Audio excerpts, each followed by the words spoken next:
ಕ್ರಿಸ್ತನಲ್ಲಿ ಪ್ರಿಯರೇ, ನಿಮ್ಮೆಲ್ಲರಿಗೂ ನಮ್ಮ ತಂದೆಯಾದ ದೇವರಿಂದಲೂ ನಮ್ಮ ಕರ್ತನಾದ ಯೇಸು ಕ್ರಿಸ್ತನಿಂದಲೂ ನಿಮಗೆ ಕೃಪೆಯೂ ಶಾಂತಿಯೂ ಆಗಲಿ. ಪ್ರಿಯರೇ, ನಮ್ಮ ಜೀವನದಲ್ಲಿ ನನಗೆ ಈ ರೋಗದಿಂದ ನನಗೆ ಬಿಡುಗಡೆ ಆಗುತ್ತಾ ಇಲ್ಲ, ಬಹಳ ಕಷ್ಟದಲ್ಲಿಯೂ ದುಃಖದಲ್ಲಿಯೂ ಇದ್ದೇನೆ, ತುಂಬ ವರ್ಷಗಳಿಂದ ನಾನು ಕಷ್ಟಪಡ್ತಾ ಇದ್ದೇನೆ ಎಂದು ನೀವು ಒಂದು ವೇಳೆ ಹೇಳುವುದಾದರೆ ನಿಮಗೆ ದೇವರು ಬಿಡುಗಡೆ ಕೊಡಬೇಕೆಂದು ಬಯಸುತ್ತಾರೆ. ಯೇಸು ಕರ್ತನಲ್ಲಿ ನಿಮಗೆ ಪರಿಹಾರ ಉಂಟು. ಪ್ರಿಯರೇ, 2 ಅರಸುಗಳು ಅಧ್ಯಾಯ 5 ನಾವು ಧ್ಯಾನಿಸುವಾಗ ಅಲ್ಲಿ ಒಬ್ಬ ಸೇನಾಧಿಪತಿ ಇದ್ದನು, ಆರಾಮಿಯ ದೇಶದ ಸೇನಾಧಿಪತಿ. ಅವನ ಹೆಸರು ನಾಮಾನನು.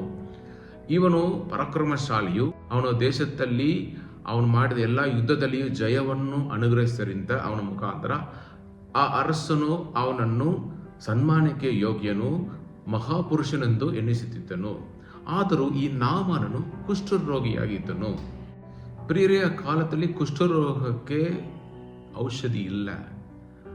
ಆದ್ದರಿಂದ ಅವನ ಕುಟುಂಬದಲ್ಲಿ ಇರುವ ಅವನ ಹೆಂಡತಿ ಅವನನ್ನು ಬಹಳವಾಗಿ ಪ್ರೀತಿಸರಿಂದ ತನ್ನ ಕಣ್ಣು ಮುಂದೆ ತನ್ನ ಗಂಡನ್ನು ಕುಷ್ಠರೋಗಿಯಾಗಿ ಇದ್ದಾನೆ, ಸ್ವಲ್ಪ ಕಾಲದಲ್ಲಿ ಅವನು ಮರಣ ಹೊಂದುವನು ಎಂದು ಅವಳಿಗೆ ಭಯ ಇತ್ತು. ಆದ್ದರಿಂದ ಅವನ ಹೆಂಡತಿ ಅವನ ಮಕ್ಕಳು ಕೂಡ ಒಂದು ದಿವಸ ನನ್ನ ತಂದೆ ನಮ್ಮನ್ನು ಬಿಟ್ಟು ಹೋಗಿಬಿಡುತ್ತಾರೆ ಅಂತ ಆ ಒಂದು ಭಯದಲ್ಲಿ ದುಃಖಕರವಾದ ಒಂದು ಪರಿಸ್ಥಿತಿಯಲ್ಲಿ ಇದ್ದರು.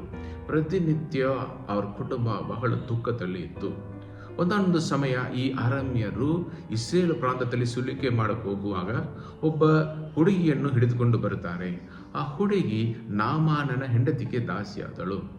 ಆ ಹುಡುಗಿ ಈ ಮನೆಯಲ್ಲಿ ಇರುವ ಈ ದುಃಖಕರವಾದ ಪರಿಸ್ಥಿತಿಯನ್ನು ನೋಡಿ ಅವರಿಗೊಂದು ಆಲೋಚನೆಯನ್ನು ನೀಡುತ್ತಾಳೆ. ಒಂದು ವೇಳೆ ನಮ್ಮ ಯಜಮಾನನು ಇಸ್ರೇಲಲ್ಲಿ ಇರುವ ಪ್ರವಾದಿ ಹತ್ತಿರ ಇದ್ದಿದ್ರೆ ಅವನು ಇವರಿಗಾಗಿ ಪ್ರಾರ್ಥನೆ ಮಾಡಿ ಇವರಿಗೆ ವಾಸಿಯಾಗಿ ಇರುತ್ತಿತ್ತು ಎಂದು ಒಂದು ಆಲೋಚನೆಯನ್ನು ಹೇಳಿದಳು. ಅದು ನಾಮಾನ ಹೆಂಡತಿಗೆ ಹಿತಕರವಾಗಿ ಇದ್ದದರಿಂದ ಈ ಒಂದು ವಿಷಯವನ್ನು ನಾಮಾನಕ್ಕೆ ತಿಳಿಸುತ್ತಾಳೆ. ನಾಮಾನು ಆರಾಮಿನ ಅರಸನಿಗೂ ಇದನ್ನು ತಿಳಿಸಲು ಆರಾಮಿನ ಅರಸನು, ಹೋಗಪ್ಪ, ನೀನು ಇಸ್ರೇಲ್ಗೆ ಹೋಗಿ ಬಾ, ನೀನು ವಾಸಿಯಾಗಿ ಬಂದರೆ ಒಳ್ಳೆಯದು ಎಂದು ನಾನು ಅವನಿಗೆ ಒಂದು ಲೆಟರ್ ಕಳಿಸ್ತೇನೆ ಎಂದು ಇಸ್ರೇಲ್ ಅರಸನಿಗೆ ಒಂದು ಲೆಟರ್ ಕಳಿಸ್ತಾನೆ. ಇಸ್ರೇಲ್ ಅರಸನಿಗೆ ಬಹಳವಾಗಿ ಭಯವಾಯಿತು. ಇವನೇನೋ ಯುದ್ಧಕ್ಕೆ ಬರ್ತಾನೆ, ನಾನೇನು ದೇವರೋ, ನಾನು ಹೆಂಗೆ ವಾಸಿ ಮಾಡುವುದೆಂದು ಅವನು ಕೂಡ ದೇವರ ಮೇಲೆ ಹೆಚ್ಚಾದ ನಂಬಿಕೆ ಇಲ್ಲದವನಾಗಿ ಇದ್ದನು. ಈ ವಿಷಯ ಇವತ್ತು ಅಲ್ಲಿ ಇದ್ದ ಪ್ರವಾದಿಯಾದ ಎಲಿಷನಿಗೆ ತಿಳಿಯ ಬಂದಿತ್ತು. ಎಲಿಷನು ಅರಸನಿಗೆ ಇಸ್ರೇಲಲ್ಲಿ ಒಬ್ಬ ಸತ್ಯವಾದ ದೇವರಿದ್ದಾರೆಂದೇ ಅವ್ರಿಗೆ ಗೊತ್ತಾಗಲಿ, ಅವರು ನನ್ನ ಬಳಿಗೆ ಕಳುಹಿಸಿ ಎಂದು ಹೇಳಿದನು. ನಾಮನು ರಥರಥಾಸುರಗಳೊಡನೆ ಇವತ್ತು ಅವನು ಇಸ್ರೇಲಿಗೆ ಬಂದು ಎಲಿಸನ ಮನೆಗೆ ಮುಂದೆ ಬಂದು ನಿಲ್ತಾನೆ. ಎಲಿಸನು ತನ್ನ ಸೇವಕರನ್ನು ಕಳುಹಿಸಿ ನಾಮನು ಹೇಳಿದೇನೆಂದರೆ, ಹೋಗಿ ಯೋರ್ದಾನ್ ಹೊಳೆಯಲ್ಲಿ 7 ಸಾರಿ ಸ್ನಾನ ಮಾಡು, ಆಗ ನಿನ್ನ ದೇಹವು ಮುಂಚಿನಂತಾಗುವು, ನೀನು ಶುದ್ಧನಾಗುವಿ ಎಂದು ಹೇಳಿ ಕಳುಹಿಸಿದನು. ಇದನ್ನು ಕೇಳಿ ನಾಮಾನಿಗೆ ಬಹಳ ಸಿಟ್ಟಾಯಿತು.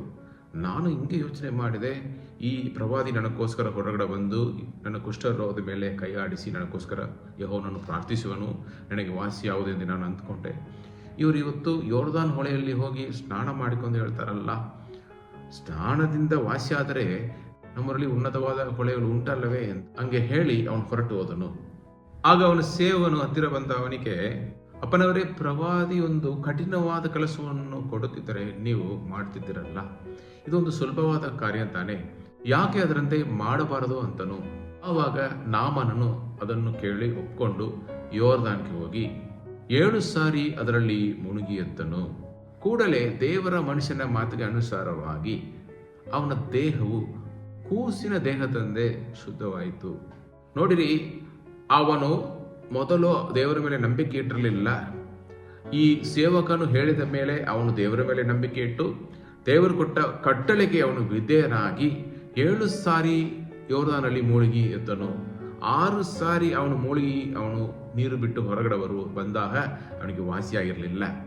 ಅವನು ಪೂರ್ಣವಾಗಿ 7 ಸಾರಿ ಮುಳುಗಿ ದೇವರ ಕಟ್ಟಳೆಗೆ ಅವನು ವಿಧೇಯನಾಗಿ ಇದ್ದದರಿಂದ ಅವನಿಗೆ ವಾಸಿಯಾಯಿತು, ಬಿಡುಗಡೆ ಉಂಟಾಯಿತು. ಅನಂತರ ಅವನು ತನ್ನ ಪರಿವಾರದವರೊಡನೆ ಅವನು ತಿರುಗಿ ಎಲಿಷನನ್ನು ನೋಡಲು ಬರುತ್ತಾನೆ. ಅವನ ಕುಟುಂಬದಲ್ಲಿ ಇರುವ ಎಲ್ಲರಿಗೂ ಬಹಳ ಸಂತೋಷವಾಯಿತು. ಅವನ ಹೆಂಡತಿ, ಮಕ್ಕಳು ಎಲ್ಲರೂ ಬಹಳವಾಗಿ ಅವರು ಆನಂದ ಭರಿತರಾಗಿ ತನ್ನ ತಂದೆಯೊಡನೆ ಇವತ್ತು ಎಲಿಷನನ್ನು ನೋಡಕ್ಕೆ ಬರ್ತಾರೆ. ಇಲ್ಲಿ ಅವನು ತಿರುಗಿ ಬಂದು ಹೇಳ್ತಾನೆ, ಇಸ್ರೇಲ್ ದೇಶದಲ್ಲಿ ಇರುವ ದೇವರ ಹೊರತಾಗಿ ಲೋಕದಲ್ಲಿ ಬೇರೆ ದೇವರು ಇರುವುದೇ ಇಲ್ಲವೆಂದು ಇವತ್ತು ನನಗೆ ಗೊತ್ತಾಯಿತು. ಇವರೇ ನಿಜವಾದ ಸತ್ಯ ದೇವರು ಎಂದು ಅವನು ಅಲ್ಲಿ ಅರಿಕೆ ಮಾಡುವುದನ್ನು ನಾವು ನೋಡುತ್ತೇವೆ. ಪ್ರಿಯರೇ, ಇಲ್ಲಿ ನಾವು ಒಂದು ವಿಷಯವನ್ನು ಅರ್ಥ ಮಾಡಿಕೊಳ್ಳಬೇಕು. ನಮಗೆ ದೇವರ ಮೇಲೆ ನಂಬಿಕೆ ಉಂಟು, ಆದರೂ ನಂಬಿಕೆ ಮಾತ್ರ ಸಾಲದು, ನಮಗೆ ವಿಧೇಯತೆ ಬೇಕು.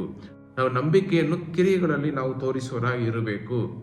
ನಮಗೆ ಒಂದು ವೇಳೆ ರೋಗ ಇದ್ದರೆ ನಾವು ದೇವರ ಮೇಲೆ ನಂಬಿಕೆ ಇಟ್ಟು ಸಭೆಗೆ ಬರುತ್ತೇವೆ. ಈ ಸಭೆಯಲ್ಲಿ ಸಭೆ ಪಾಲಕರು ನಿಮಗೆ ಹೇಳಿಕೊಡುವ ರೀತಿಯಲ್ಲಿ ನಿಮಗೆ ಏನು ಮಾಡಬೇಕೆಂದು ನಿಮಗೆ ಹೇಳಿಕೊಡ್ತಾರೆ. ಹೆಂಗೆ ಪ್ರಾರ್ಥಿಸಬೇಕು, ಹೆಂಗೆ ದೇವರ ಮೇಲೆ ನಂಬಿಕೆ ಇಡಬೇಕು, ಹೆಂಗೆ ನಾವು ಸಭೆಗೆ ಬರಬೇಕು, ಫ್ರೈಡೇ ಸಂಡೇ ಮೀಟಿಂಗಲ್ಲಿ ನಾವು ಭಾಗವಹಿಸಬೇಕು, ಹೆಂಗೆ ಆರಾಧಿಸಬೇಕು, ಹೆಂಗೆ ನಾವು ವಾಕ್ಯವನ್ನು ಧ್ಯಾನಿಸಬೇಕು, ಹೆಂಗೆ ನಾವು ದೇವರೊಂದಿಗೆ ನಡೆಯಬೇಕು, ಇದೆಲ್ಲವನ್ನು ಅವರು ಹೇಳಿಕೊಡ್ತಾರೆ. ಸಭೆ ಪಾಲಕರು ನಿಮಗೆ ಹೇಳಿಕೊಡುವ ಪ್ರಕಾರ ಏನು ಬಿಡಬೇಕು, ಏನನ್ನು ಹಿಡಿದುಕೊಳ್ಳಬೇಕು, ಏನು ಮಾಡಬೇಕು, ಏನನ್ನು ಮಾಡಬಾರದು, ಇದೆಲ್ಲ ಸಭೆ ಪಾಲಕರು ನಿಮಗೆ ಹೇಳಿಕೊಡುವರು. ಈ ಕಟ್ಟಳೆಗಳನ್ನು ನೀವು ಅನುಸರಿಸಿ ಈ ಕಟ್ಟಳೆಗಳಿಗೆ ನೀವು ವಿಧೇಯರಾಗಿ ಇದ್ದರೆ ನಿಮಗೆ ಪೂರ್ಣವಾಗಿ ವಾಸಿಯಾಗುವುದು. ಎಷ್ಟು ಜನರು ಪ್ರಾರ್ಥನೆ ಮಾಡಿಸಿಕೊಳ್ಳಲು ಬರುತ್ತಾರೆ, ಅವರಿಗೆ ಕಷ್ಟ ಸಮಸ್ಯೆಗಳು ಇರುವಾಗ ವಾಸಿಯಾದ ಕೂಡಲೇ ದೇವರನ್ನು ಬಿಟ್ಟು ಆಗಲಿ ಹೋಗಿ ಬಿಡುತ್ತಾರೆ. ದೇವರು ನಿಮಗೆ ನಿರಂತರವಾದ ಆಶೀರ್ವಾದಗಳನ್ನು, ರಕ್ಷಣೆಯನ್ನು, ನಿತ್ಯ ಜೀವನವನ್ನು ಕೊಡಲಿಗೆ ಬಯಸುತ್ತಾರೆ. ಆದ್ದರಿಂದ ಈ ಆಶೀರ್ವಾದಗಳು ನಿಮ್ಮಲ್ಲಿ ನೆಲೆಗೊಂಡಿರಬೇಕು. ಅದಕ್ಕೋಸ್ಕರ ನಾವು ಬರೀ ನಂಬಿಕೆ ಮಾತ್ರ ಅಲ್ಲ, ನಾವು ದೇವರ ಕಟ್ಟಳೆಗಳಿಗೆ ವಿಧೇಯರಾಗಿದ್ದರೆ, ನಾವು ದೇವರಲ್ಲಿ ನೆಲೆಗೊಂಡಿದ್ದರೆ, ಒಂದು ಸಭೆಯಲ್ಲಿ ನೆಲೆಗೊಂಡಿದ್ದರೆ ಖಂಡಿತವಾಗಿ ನಮಗೆ ಪೂರ್ಣವಾಗಿ ನಮ್ಮ ರೋಗ ವಾಸಿಯಾಗುವುದು. ಈ ರೋಗ ವಾಸಿಯಾದ ಮೇಲೆ ನಿಮಗೆ ಆರೋಗ್ಯ ನಿಮ್ಮಲ್ಲಿ ನೆಲೆಗೊಂಡಿರುವುದು, ಅದು ತಿರುಗಿ ಬರುವುದಿಲ್ಲ. ದೇವರು ನಿಮ್ಮೊಂದಿಗೆ ಇರುವುದರಿಂದ ಅದು ತಿರುಗಿ ಬರುವುದಿಲ್ಲ. ನೀವು ಆರೋಗ್ಯ ಹೊಂದಿದವರಾಗಿ, ಹೆಂಗೆ ನಾಮನಿಗೆ ಆ ಕುಷ್ಠರೋಗ ವಾಸಿಯಾಗಿ ಕೂಸಿನಂತೆ ಅವನ ದೇಹ ಬದಲಾಯಿತು, ಅದೇ ರೀತಿಯಲ್ಲಿ ಪೂರ್ಣವಾದ ಒಂದು ಬಿಡುಗಡೆಯನ್ನು ದೇವರು ಕೊಟ್ಟು ಆ ಬಿಡುಗಡೆ ನಮಗೆ ನೆಲೆಗೊಂಡಿರುವ ಹಾಗೆ ದೇವರು ನಮ್ಮೊಂದಿಗೆ ಇರುವರು. ಆದ್ದರಿಂದ ದೇವರು ನಾವು ನಂಬಿಕೆ ಮಾತ್ರ ಇಡದೆ ನಾವು ಕಟ್ಟಳೆಗಳಿಗೆ ವಿಧೇಯರಾಗಿರಬೇಕೆಂದು ದೇವರು ಬಯಸುತ್ತಾರೆ. ನೀವು ದೇವರ ಮೇಲೆ ಹೆಚ್ಚಾಗಿ ನಂಬಿಕೆ ಇಡುವುದರಿಂದ ನೀವು ರಕ್ಷಣೆಯನ್ನು ಹೊಂದುವಿರಿ. ದೇವರು ನಮ್ಮೊಂದಿಗೆ ಇದ್ದು ನಮ್ಮ ಅಗತ್ಯತೆಗಳೆಲ್ಲ ಪೂರೈಸಿ ಪ್ರತಿನಿತ್ಯ ನಮ್ಮನ್ನು ನಡೆಸಿ ನಮ್ಮನ್ನು ನಿತ್ಯ ಜೀವನದಲ್ಲಿ ಸೇರಿಸಿಕೊಳ್ಳುವನು. ಈ ಒಂದು ದೊಡ್ಡ ಭಾಗ್ಯವನ್ನು ದೇವರು ನಮಗೆ ಕೊಡಲಿಕ್ಕಿದ್ದಾರೆ. ಆದ್ದರಿಂದ ನಾವು ನಂಬಿಕೆಯಿಂದ ನಾವು ಬಿಡುಗಡೆಯು ರಕ್ಷಣೆ ಹೊಂದುತ್ತೇವೆ. ಆಮೇಲೆ ನೀವು ಸತ್ಯವೇದ ಹೇಳಿಕೊಡುವ ದೇವರ ಕಟ್ಟಳೆಗಳಿಗೆ ನೀವು ವಿಧೇಯರಾಗಿ ನೀವು ಬದುಕಿ ಒಂದು ಸಭೆಯಲ್ಲಿ ನೆಲೆಗೊಂಡಿದ್ದು ನೀವು ದೇವರನ್ನು ಆರಾಧಿಸುತ್ತಾ ನೀವು ದೇವರೊಂದಿಗೆ ಅನ್ಯೋನ್ಯತೆಯಲ್ಲಿ ನಡೆಯುವುದಾದರೆ, ಸಭೆಯಲ್ಲಿಯೂ ಮನೆಯಲ್ಲಿಯೂ ನೀವು ದೇವರೊಂದಿಗೆ ಅನ್ಯೋನ್ಯತೆಯಲ್ಲಿ ನಡೆಯುವಾಗ ಈ ಆಶೀರ್ವಾದಗಳು, ಈ ಆರೋಗ್ಯವು ನಿಮ್ಮಲ್ಲಿ ನೆಲೆಗೊಂಡಿದ್ದು ನೀವು ಸಾಕ್ಷಿಗಳಾಗಿ ಬದುಕುವಿರಿ. ನಿಮ್ಮ ಮುಖಾಂತರ ಅನೇಕ ಜನರು ಕೂಡ ರಕ್ಷಣೆ ಹೊಂದುವರು, ಬಿಡುಗಡೆ ಹೊಂದುವರು. ಅವರಿಗೂ ಕೂಡ ನೀವು ಆಶೀರ್ವಾದ ನಿಧಿಯಾಗಿ, ಆಶೀರ್ವಾದಕ್ಕೆ ಕಾರಣವಾಗಿ ನೀವು ಇರುವಿರಿ. ದೇವರ ನಾಮವನ್ನು ಮೇಂಪಡಿಸುವಿರಿ. ಈ ವಾಕ್ಯಗಳ ಮುಖಾಂತರ ದೇವರು ನಿಮ್ಮನ್ನು ಬಹಳವಾಗಿ ಆಶೀರ್ವದಿಸಲಿ. ಬನ್ನಿರಿ ನಾವು ಪ್ರಾರ್ಥನೆ ಮಾಡೋಣ. ಪರಿಶುದ್ಧ ತಂದೆಯೇ, ಈ ಸುಂದರವಾದ ಸಮಯದಲ್ಲಿ ದೇವರೇ, ನೀವು ನಿಮ್ಮ ವಾಕ್ಯಗಳ ಮುಖಾಂತರ ನೀವು ಮಾತನಾಡಿದಕ್ಕಿರಬೇಕಾಗಿ ಸ್ತೋತ್ರ. ನಂಬಿಕೆ ಮಾತ್ರ ಸಾಲದು, ನೀವು ವಿಧೇಯರಾಗಿ ಇದ್ದರೆ ನಿಮ್ಮಲ್ಲಿ ನನ್ನ ಆಶೀರ್ವಾದಗಳು ನಿರಂತರವಾಗಿಯೂ ನೆಲೆಗೊಂಡಿರುವುದೆಂದು ನೀವು ಮಾತನಾಡಿದಿರಿ ತಂದೆಯೇ.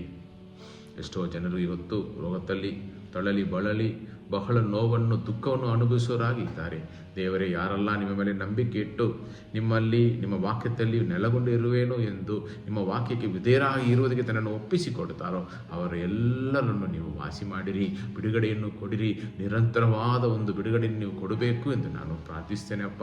ಅವರು ನಿಮ್ಮಲ್ಲಿ ನೆಲೆಗೊಂಡಿರುವುದು, ಸಭೆಯಲ್ಲಿ ನೆಲೆಗೊಂಡಿರುವುದು ದೇವರೇ, ಆರಾಧನೆಯಲ್ಲಿಯೂ ಅಪ್ಪ, ವಾಕ್ಯದಲ್ಲಿ ನೆಲೆಗೊಂಡಿದ್ದು ಅಪ್ಪ, ಅವರು ಸಾಕ್ಷಿಗಳಾಗಿ ಬದುಕುವುದಕ್ಕೆ ನೀವು ಸಹಾಯ ಮಾಡಿರಿ. ಬಲವನ್ನು, ಸಾಮರ್ಥ್ಯವನ್ನು, ಪವಿತ್ರ ಆತ್ಮನ ಅಭಿಷೇಕವನ್ನು ನೀಡಿರಿ. ಹೆಚ್ಚು ಹೆಚ್ಚಾಗಿ ನೀವು ನೀಡಬೇಕೆಂದು ಪ್ರಾರ್ಥಿಸ್ತೇನೆ.